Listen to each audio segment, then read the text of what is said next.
வணக்கம்.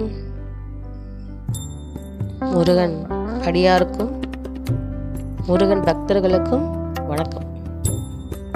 அவன் இப்போ பார்க்க போகிற கதை பார்த்தீங்கன்னா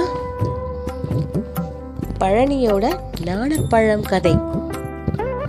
ஒரே ஒரு பழம், அதாவது வெறும் ஒரு பழம். அதனால் நான் முருகன் தன்னுடைய தந்தை தாயை விட்டு அனைத்தையும் துறந்து பழனி மலை மேலே சேர்ந்து ஆண்டியானார். ஏன்? அந்த பழம் அவ்வளவு உயர்ந்ததா? முருகனுக்கு ஏன் அவ்வளவு சினம் வந்தது? இந்த கதையில் இன்று நாம் கேட்போம். எது நிஜம்? உங்கள் நெஞ்சை தொட்டும் கேட்க ஆயத்தமா?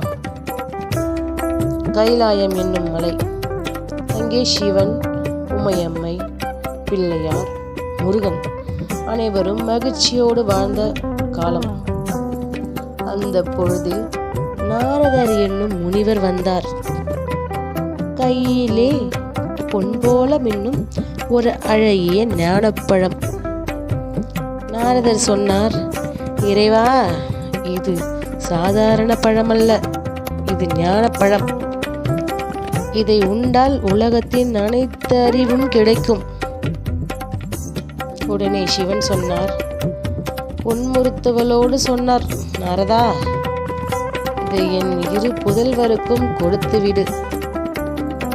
ஆனால் இங்கேதான் சோதனை தொடங்கியது.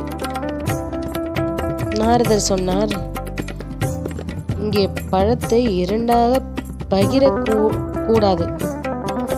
யார் முதலில் உலகை சுற்றி வருகிறார்களோ அவங்களுக்கே இந்த பழம் உரியது என்று ஒரு போட்டியை ஆரம்பித்தார். உடனே நம்மளுடைய முருகர் என்ன பண்ணார்? சிரிக்க ஆரம்பித்து விட்டார். இது என்ன பெரிய செயல் என்று சொல்லி தன்னுடைய மயில் வாகனத்தில் ஏறி வானினை பறந்தார். உலகம் முழுவதும் சுற்றினார். மலை, கடல், காடு எல்லாம் கடந்தார். ஒரு நாள், 2 நாள் அல்ல, 3 நாள். ஆனால் கைலாயத்திலேயே பிள்ளையார் என்ன செய்தார் தெரியுமா? அவர் அமைதியாக எழுந்து தந்தை சிவனையும் தாய் உமையம்மையும் 3 முறை வலமாக சுற்றி வந்து கை நீட்டினார். தந்தையே, பழத்தை தாருங்கள். நாரதர் வினவினார், பிள்ளையாரே, நீ உலகை சுற்றி வரவில்லையே. பிள்ளையார் சொன்னார், எனக்கு என் தந்தை தாயே உலகம். அவர்களை சுற்றி வந்தால் உலகத்தை சுற்றியது போல கிடைக்கும். சிவனும் உமையம்மையும் நெஞ்சம் நெகிழ்ந்தனர். பழம் பிள்ளையாருக்கு சேர்ந்தது.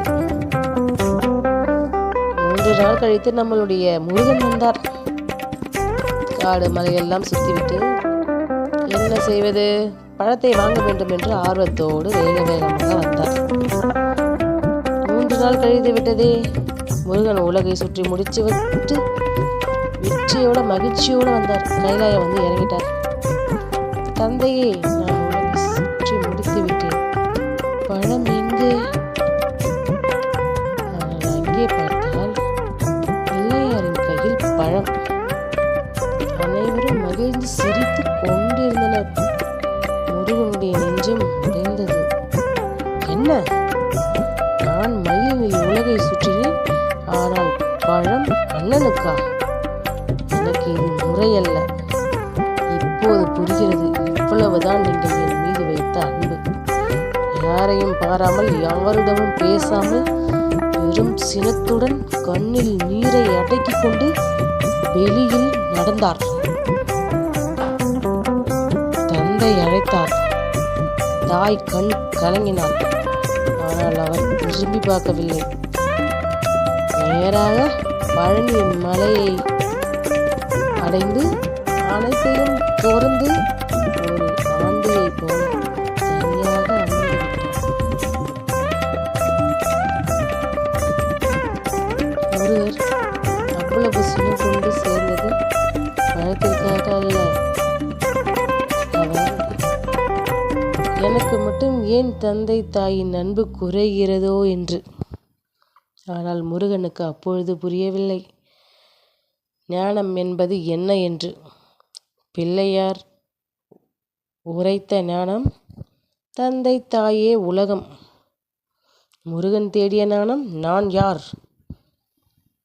ஆண்டி கோலம் பூண்டு எல்லாவற்றையும் துறந்து தனிமையில் தன்னையே தேடிய பொழுதுதான் அவருக்கு உண்மையான ஞானம் கிடைத்தது.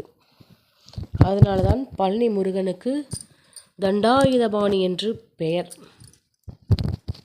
கையிலே ஒரு தண்டம் மட்டுமே, வேற ஒன்றுமில்லை. ஆனால் அவரே முழு ஞானத்தின் வடிவம். ஆகவே நாமும் சினம் கொண்டு எழும்பொழுது, சிரித்த பொழுது, நிலை கொண்டு சிந்தித்தால் அந்த சினத்திற்குள்ளேயே நமக்கு தேவையான ஞானம் மறைந்திருக்கும். இதுதான் ஞானப்பழம் கதை. இந்த கதையை கேட்டவுடன் உங்கள் மனதில் என்ன தோன்றுகிறது? கருத்தறையில் சொல்லுங்கள். முருகனுக்கு அரோகரா. நம்ம கதை பிடிச்சிருந்தா லைக் பண்ணுங்கள், ஷேர் பண்ணுங்கள், கமெண்ட் பண்ணுங்கள். மறக்காமல் சப்ஸ்கிரைப் பண்ணிக்கோங்க. உங்களுடைய ஃப்ரெண்ட்ஸ் அண்ட் ஃபேமிலிக்கும் ஷேர் பண்ணிக்கோங்க. நன்றி, வணக்கம்.